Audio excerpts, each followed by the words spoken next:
Hello and welcome to another episode of Cognitive Dissidence with me, Niall Murphy. Sorry that I have not been doing as many videos as I should be doing. They're a bit few and far between, but you know, I don't feel that inspired to do that many. So I'm going to be a few and far betweener here on YouTube. Well, you know, I'm not really one who wants to kind of just spend all my time online building myself up as some sort of persona.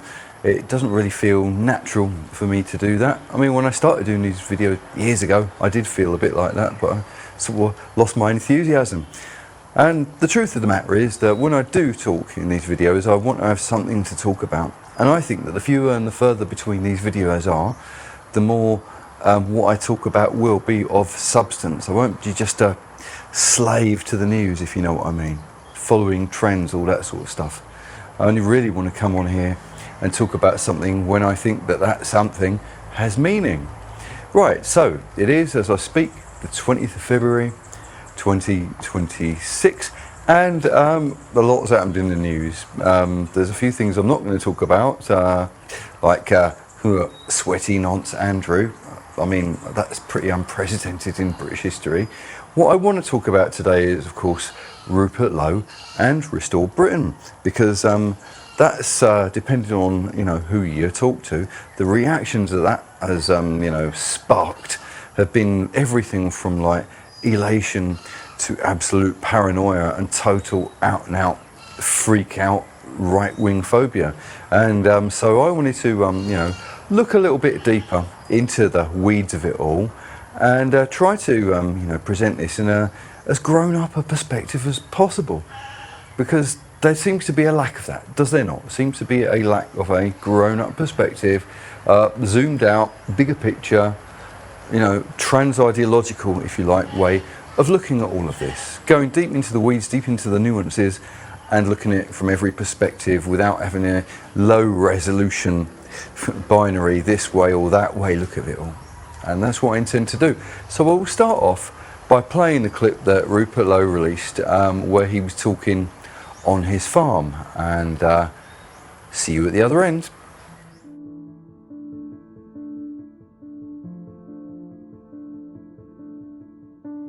I have chosen to speak to you today from the farm because places like this represent what proper Britain is about. Hard work, responsibility, effort, duty, stewardship. This is the England I know, and this is the England that I love.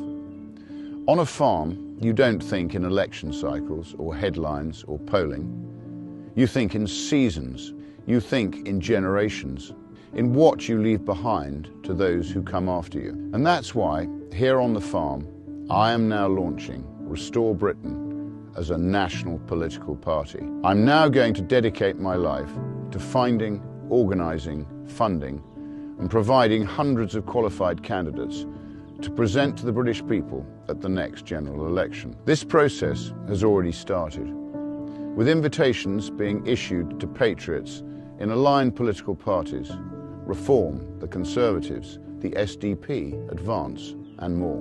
In local politics, we will work in partnership with localised political parties, such as Great Yarmouth First, that have the best interests of their residents at heart, combining our forces at the next general election.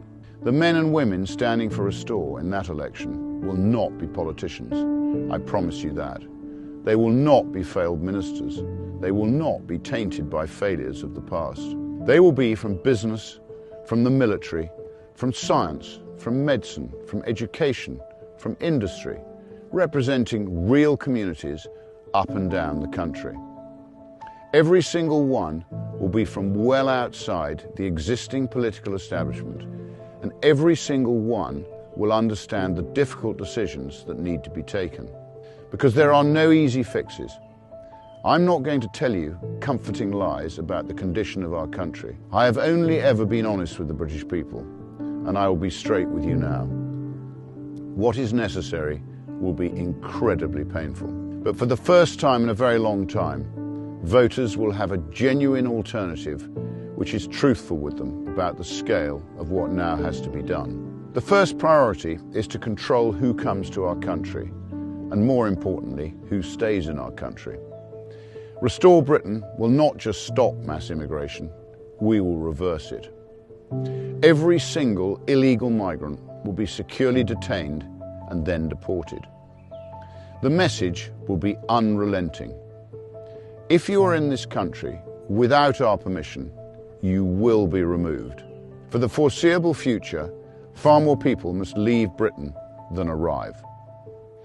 If a foreign national is unable to speak English, lives in social housing, claims benefits, refuses to work, fails to integrate, commits crime, or even actively hates our way of life and wishes to do us harm, then they must leave or be made to leave. Restore Britain will make our communities safe again for women and children. That I promise you. If that means millions go, then millions go. We're constantly told that the economy needs vast swathes of low-skilled migrants. We know that's simply not true. What we need is to get millions of healthy Brits back into work. A radical overhaul of how welfare is delivered. Protecting those in genuine need, but not funding healthy shirkers to live off the back of hard-working men and women. If you can work, you must work. It really is that simple. Restore Britain will be abundantly clear. If you consistently refuse work, then you will lose your benefits. We will punish indolence, and more importantly, we will reward success. We will provide vast economic incentives for men and women to start businesses, generate opportunities, build wealth, and create self-sufficient families. Standing here today on the farm, I know exactly what it means to deal with energy bills, labour shortages, regulation, unproductive paperwork, planning restrictions, tax, and endless uncertainty. The state has definitively become the enemy of the people. Restore Britain will burn away suffocating taxes on work and enterprise. We will slash unnecessary regulation. We will dismantle bloated quangos and the overbearing HR culture. We must crush parasitic Britain. We will restore long-term, stable, logical policy so that businesses can plan and invest and grow again. But Restore Britain is about much more than numbers on a spreadsheet. It's about who we are as a nation and who we are as a people. Britain is not just an economy. Britain is not just an idea. Britain is not just a passport. Britain is a nation. Britain is a people, our people.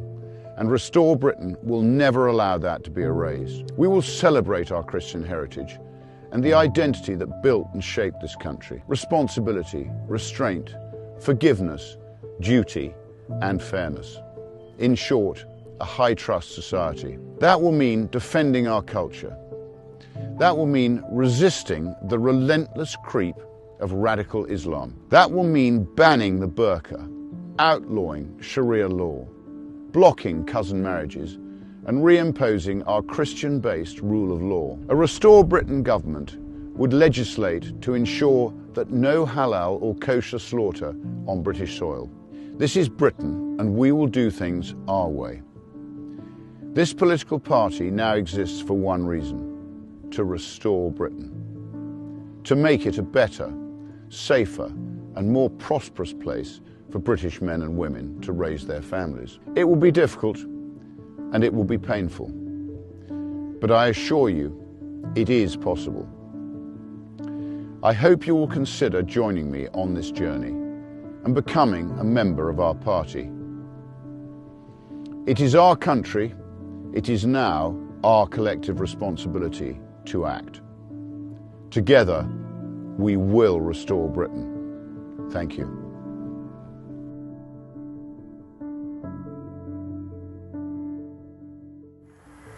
Now, when I saw that, I thought, okay, he's talking tough, he's not bullshitting, he's not sugarcoating anything, it doesn't look like there's any spin doctoring going on, there's no presentation, there's no, what do you call it, focus groups creating that.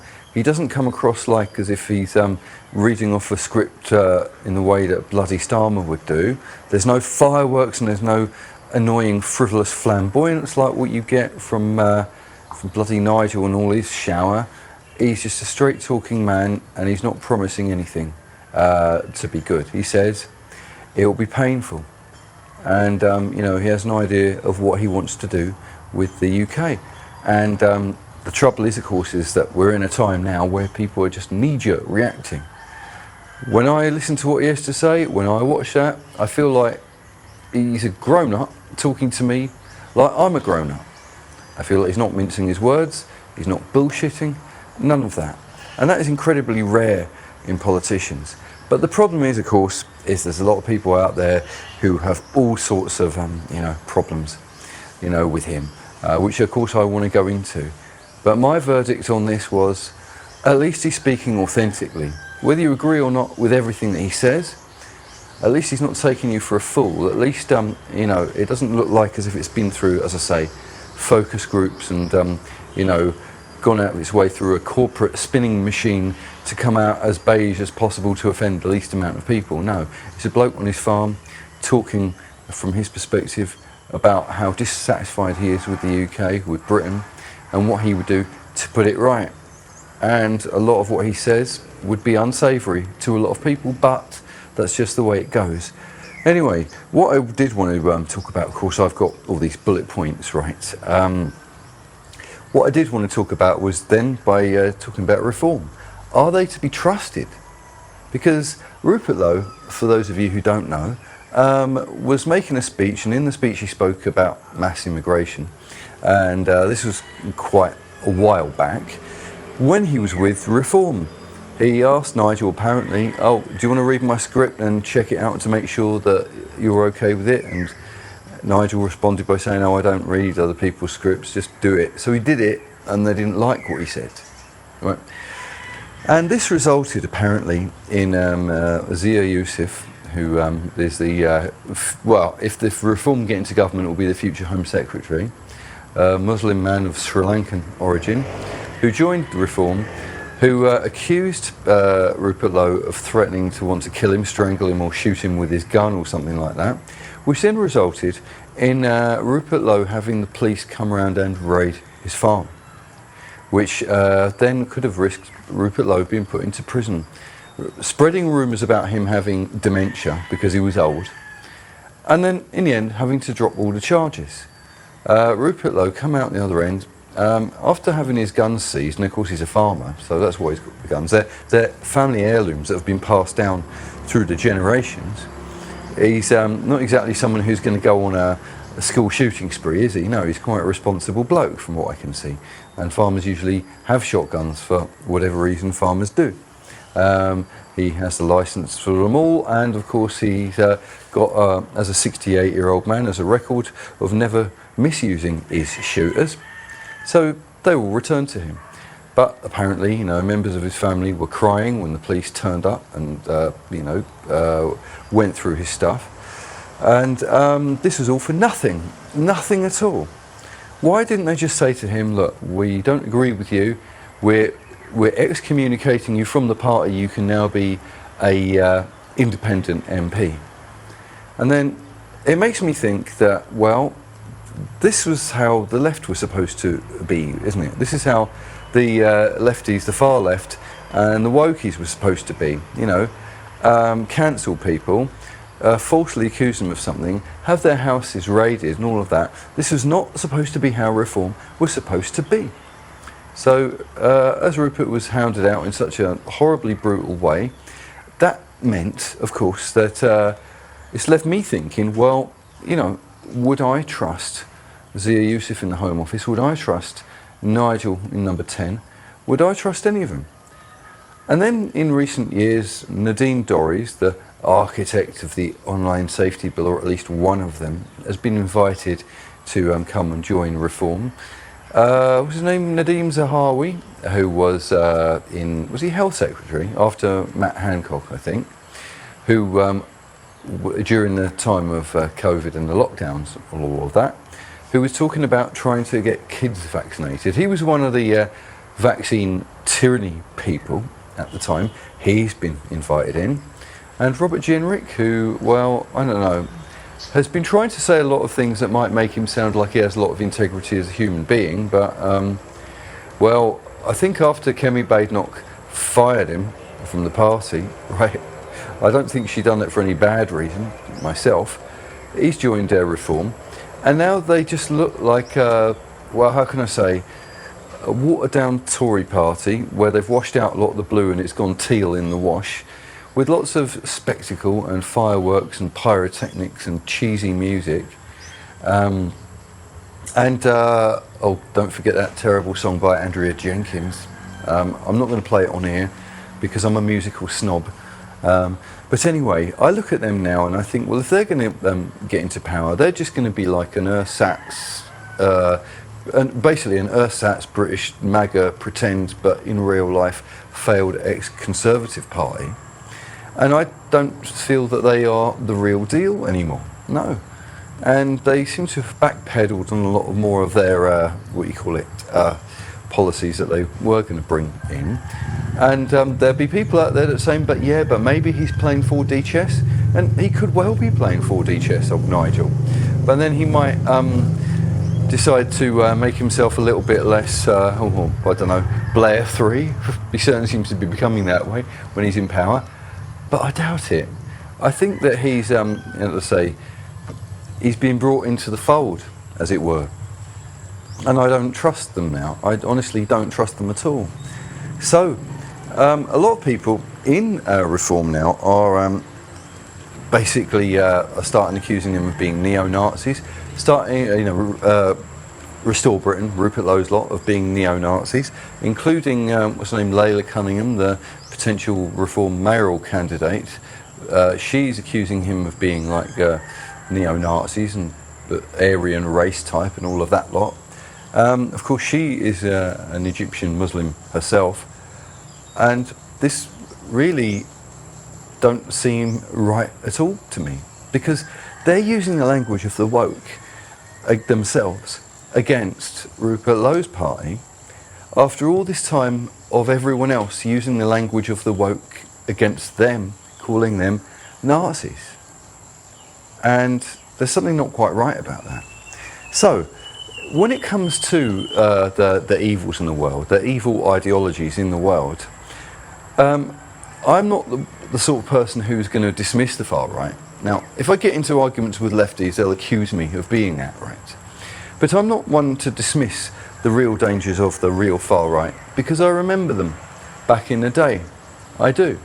And I remember the attack dogs, who were not the brightest people, but I do remember a bunch of them, and no, I wouldn't want power to go to those people any more than I would want the power to be in the hands of Antifa, or, the Stand Up to Racism lot, or the Rainbow lot, or any of these other people who we seem to have at the moment.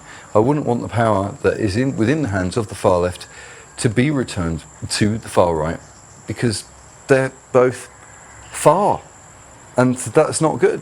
That's not good at all, That's the whole point. Can there be some sort of sensible centre? Maybe, and that's what I kind of hope to see. But one of the things I do want to pay attention to, of course, is that where does the far right fit in my hierarchy of evil? I put it at number 4, right? Number 1, I would say, are the technocratic globalist types, the Blairites, the Klaus Schwab types, the people like Larry Fink, the people who go to Davos, the Ursula von der Leyen, people like that. They're the people who I think, and of course the American Democrats, while we're at it. Not the loony lefty ones, but the ones more in the technocratic, closer to the centre end of it. These are people who are, what I would call third wayers in the name of Tony Blair and of course the Clintons. These are the people who talk about stakeholder capitalism. These are the people who who want to bring in 15-minute cities, want to turn the world into economic zones, want to remove national identity from every Western country, and want the whole world to be an airport lounge where no one country has national identity at all, and every city looks like Brussels or Croydon. That's the sort of people that they are. They want to make the world bland and beige. They want total panopticon surveillance. And they want to be our feudal overlords. They're the people, the Bond villains, the real demons in this world that I would put at number 1. Joint number 2 and number 3 at the moment, I would say, would be the unholy alliance of the far lefty, weird, wokey, mutant people and the radical Islamists. They're the people who I would put at joint number 2, right? Or 3, whatever. And I would put the far right at number 4. I still think they're a threat, and I still think that you have to watch out for them, and I still think that they need to be contained and filtered, and they should never have power returned to them, and I mean that, and I'm absolutely adamant about it. But in the case of Rupert Lowe's party, well, do I think that Rupert Lowe would allow that to happen? Do I think that if Restore Britain got in because they want to reverse immigration by first finding and getting rid of all the illegals? Well, let's put it this way. If you're in the UK illegally, if you're in any country illegally, you have broken the law. It's basically like you've broken into someone's house. I would have thought that it's a pretty straightforward, does as it says on the tin concept. And if it turns out that there are anything up to 2 million of them in Britain, then of course they shouldn't really be sharing the streets with the public until we can find out who they are. And if it turns out that NGOs, some of the dodgy NGO people are out there telling them how to, giving them tips on how to pretend to be a certain age and from a certain country after dropping their passports in the sea before they come to Britain, giving them legal advice on how to do that, and certain human rights lawyers, if you like, and European human rights lawyers stopping them from being able to be deported, then we have people who we don't know who they are. And that is a problem, especially considering where a lot of these people come from and what grievance and anger they might have towards not just Britain, but to European countries and to the West in general. So yes, they should at least be taken off the streets. And if there are millions of them who have been let in, it's not a question of whether they're foreign or not, it's a question of whether they're illegal or not. That's number 1 priority. So yeah, if it turns out that you have to be pretty ruthless in your endeavours, to round people like that up, well, yeah, it will be tough. But at the same time, if we're living in this 2-tier system, or at least in the UK, people are living in this 2-tier system, where you voice your opinion online, and the stormtroopers come knock at your door because, we didn't like what you said. But at the same time, hold on, there's a cat here. The cat's going to bugger up my video, yeah. But at the same time, right, they're also, allowing people to break into the country in their millions. Well, there's a problem. It's not a question of whether you're far right. It's not a question of whether you want to relate this to Moustache Man, It's nothing to do with that. And the fact that they always bring it back to that is terrible. I mean, it's just insulting, if you ask me.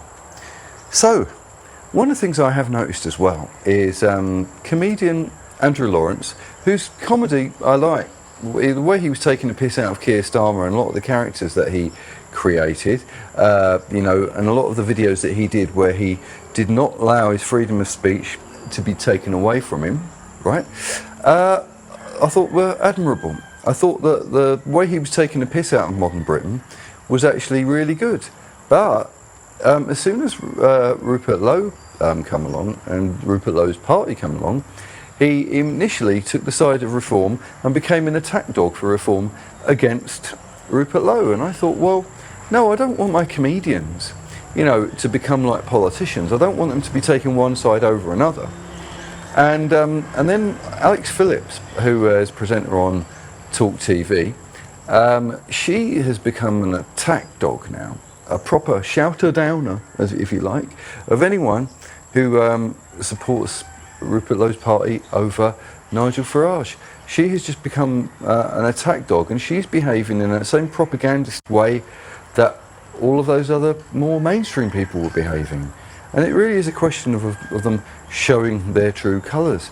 And I'm noticing this all the time, that that why don't they all get around the table, stop hating each other, and try and come up with some sort of general consensus where everyone can find the stuff that they can agree on. One person who has been very magnanimous in all of this, of course, is Ben Habib. He set up a party, Rupert Lowe set up a different party, and instead of saying, oh, I set up this party for him to join, he's a traitor, he's gone and done his own thing. No, he said he's over the moon, and he said he's showing an interest in wanting to merge with or work with them. And, so that was good. And the thing is that if you get these two blokes, Ben Habib and Rupert Lowe, having seen interviews with them, having listened to what they have to say, they seem to speak the truth to me. They seem to have integrity as human beings. Rupert Lowe doesn't take any of his salary. He donates it all to charity. He's got FU money that he made from his businesses and his land and as a farmer, and he doesn't take a penny, and he donates every penny that he has. He's not taking a penny of his money.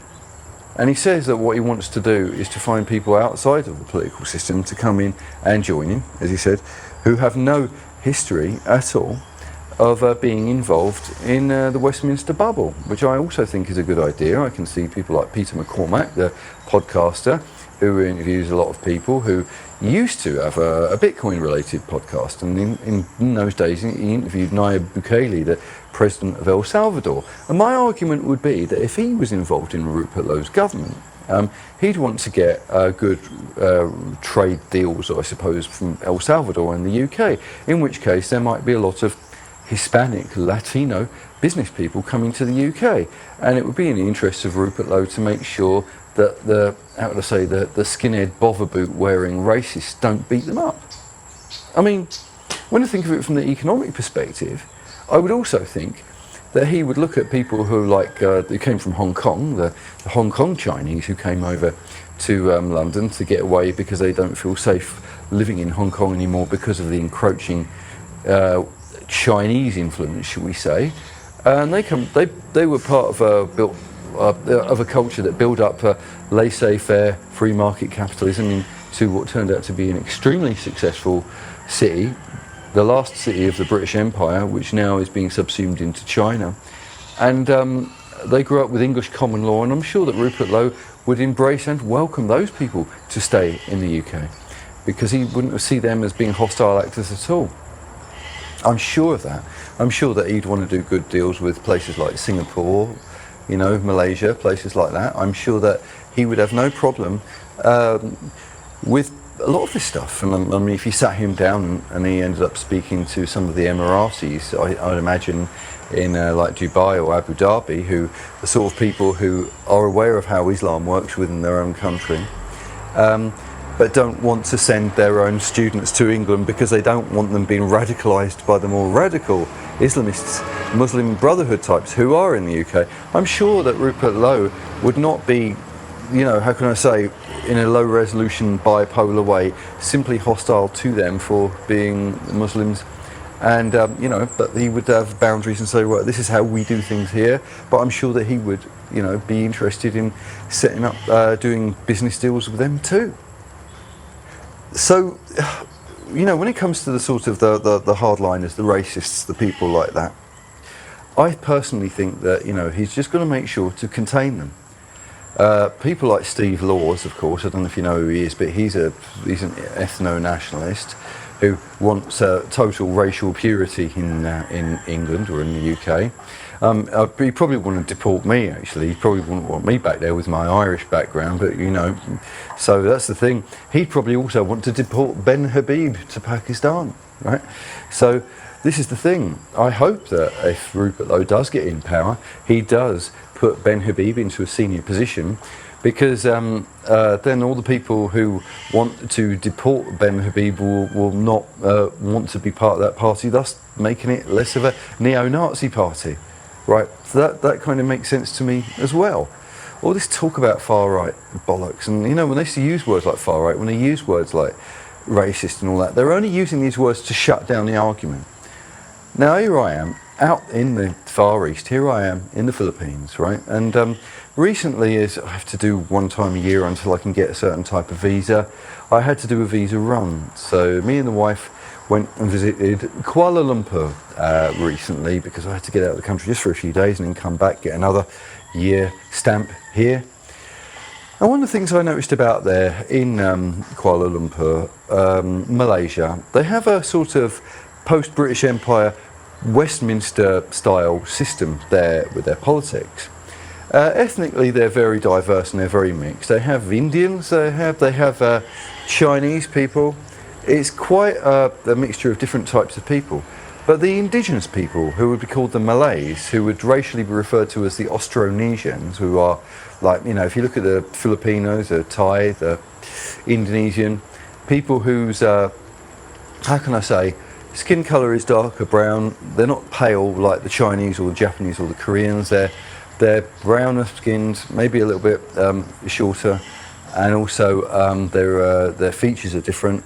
They're kind of like a mixture of what you would call Oriental Asian mixed with Micronesian mixed with Aborigine. They're very distinctive people. They're called Austronesians out here. The Malay in Malaysia are considered to be first-class citizens and have more rights than the Chinese people who work there, or the Indians, or anyone else from anywhere else. The indigenous people are put first there, despite that they only make 60% of the population.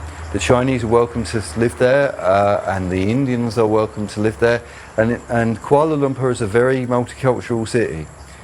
But they don't put their own people last. That's the Eastern perspective. I saw that happening there. Again, Singapore's another example. Yes, it might be somewhat of a dictatorship compared to a lot of Western countries. It has Tamil Indians, it has Chinese people, and it has a few like Malay people there too. But they are forced to live together. They are not allowed to break up into different enclaves, so that they form parallel societies. And when they're in school, they're all made to speak post-British Empire British English as their main language, so they can all communicate clearly and fluently with each other, so that they can't separate off and balkanise off.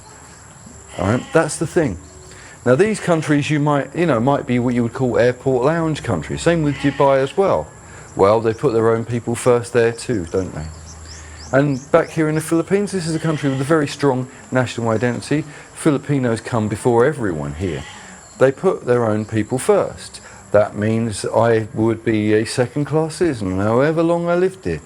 But I respect the fact that they put their own people first. And all these morons who want to talk about racism and bigotry, why the hell would I be out here being a Johnny foreigner, ethnic minority in this part of the world and not wanting to go back to the UK? You know, of course the only reason they could come up with is that I want to colonise them, right? And I want to enslave them. I want to pretend I'm a little one-man British Empire out here. But I would then argue, well, what about the 700 or 800 years of oppression by the British Empire on my own ancestors, the Irish? Why would I want to do that? Right. So when you consider the Eastern perspective, and when you consider the international perspective, and you're looking at it from how do other countries do this? How do other races do this? What have they stupid bad habits of self-immolation and cultural suicide and suicidal empathy? The cat's back again. Do you want to say hello to the cat? Let me show you her. There she is. Isn't she lovely? Right, anyway, back where I was. Yeah, so anyway, where was I? Yes, when I see how they do it, and when I see that they put their own people first, and when I see that they are not destroying their own culture or telling their own people that you are racist bigots for not wanting your countries to be colonised and taken over, I'm here. I'm a Johnny foreigner. I'm surrounded by, 95 plus, 98 plus % people who are not the same race as me. I behave myself, I treat them with respect. I'm not here to feel like I'm superior or feel like, I might joke about it on the occasion, take the piss out of myself, right? But that's humour, right? But the fact is that the damage that has been done in Western countries is so insurmountably bad right now that if someone like Rupert Lowe and someone like Ben Habib don't end up coming into power, and someone like Nigel Farage comes in, and if it turns out that it's 4D chess and it turns out he is going to be what he said he was going to be, but he was just making himself appear a little bit more milquetoast until he became Prime Minister, and say, don't worry, I was only pretending to be more milquetoast so I could get past, so I could manipulate the system, and he turns out to be alright, well, that's one thing. But I have my doubts about that now. And I think that he will just be another uni party member, and they won't be the best people. Alright, maybe they might be slightly, how can I say, less bad than Labour, but I mean, they're still aiming for the same iceberg, and I don't know. I mean, they're going to put the brakes on when it's too late. That's what I kind of think, where I think someone like Rupert Lowe and I think someone like Ben Habib, if they were in power with those people, yes, it would be brutal, but it would be brutal for all the right reasons. And the country that Britain would end up coming out, though it might take a decade or 15 years, it would course correct. And I think that, like, if it did overcorrect too much and the right wing ends up overcorrecting, well, then of course at that point, even if it was to go too far to the right, people like myself will be calling that out. Don't forget that. But it can't go on the way it is at the moment, can it? It really can't. Because if it carries on going over the way it is at the moment, then what the fuck will Britain become? Will it become an economic, was it a neo-feudalist slave state of the World Economic Forum? Will it become an Islamic caliphate? Will it become a communist hellhole, a Stalinist nightmare of a place? Will it become a third world shithole? Or will it become another state of communist China? Will it become a completely locked down panopticon hell that no one wants to live in, that everyone is trapped in? What will it become?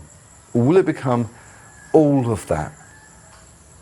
Because I don't see a future for Britain at all the way it is going. And if things are so bad, so utterly unspeakably bad, that the trajectory that it's on now could lead to any of those things, and so, still there are people out there that are thinking that the only people who actually want to turn the ship around are all Nazis, then I'm sorry, then I would have to think, okay, I'll have to give up on the whole thing altogether, if that's the way it's going. Because I won't be accused of that. I might be all sorts of arsehole myself sometimes in some sort of ways, but I'm no fucking Nazi.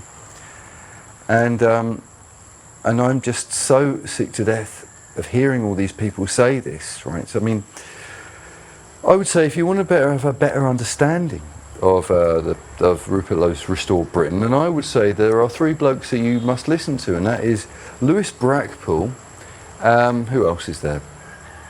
Charlie Downs, and Harrison Pitt. These are three people who you'll see on the New Culture Forum, you'll see them on the Lotus Eaters. I think they might have their own channels, and they appear in interviews and a lot of shows, and you just got to listen to what they have to say, and maybe listen to, let's say 20 hours each of everything they have to say, and then you can make up your own mind before you take an ideological position. But what I would say is, don't take a shallow, low-resolution ideological position based on any shallow premises or based on some sort of knee-jerk reaction that comes entirely from a place of emotion. And if it turns out that there are a few, let's say, far-right nutters who may want to align themselves with Restore UK, and you are not one of those people, then it's better that they have more people like you who are not those people to come in and outcompete them. To keep those full-on far-right nutters sidelined, contained, outnumbered. Otherwise they will end up hijacking it. And I would have thought all this would be completely obvious, but no. Right, anyway, sorry about my rant. I hope the best for Britain. I must say that when I did see that, that clip with Rupert Lowe, it did actually make me feel, well, there is hope. Not just for the restoration of Britain, but the overthrow of an elite, a sinister elite, which has come in and taken control of people's minds. Now, if a counter-elite comes in, we only hope that they turn out to not be that sinister in the opposite direction. But something's got to be done, because it cannot go the way it's going at the moment, can it? And it absolutely bloody can't be. So, we'll see how it goes. I'll be interested to get as many comments as possible. Last video I did only got 3 comments, and none of the people were commenting on the subject matter of the video. So, please everyone, bloody well have an opinion, alright? And, well, we'll just have to see how it goes, but I think it should be discussed, it should be talked about. I've tried to keep myself, right, as agnostic, shall I say, and as detached as possible without getting too ideological one way or the other. I'm not interested in the ideology, I'm interested in the behaviour of people, right? I'm interested in by your fruits you shall know them, as that quote that goes to Jesus is, by your fruits you shall know them, rather than, oh, I'm this ideology or I'm that ideology, I'm on the left or I'm on the right or whatever. I'm not really interested in that. I just think that if the problems appear to be coming more from the left than they do from the right in one part of history, and in another part of history, in another time, they appear to be coming more from the right than they are from the left, I will say so. And then, like I say, I will swerve and move, not in an ideological flip-flopping way, but no, if I think that the guns are coming from the right or the left, I will move and duck accordingly, as I'm trying to use the centre as a compass. Right, I've yacked on long enough. See you later, alligator. See you soon, baboon.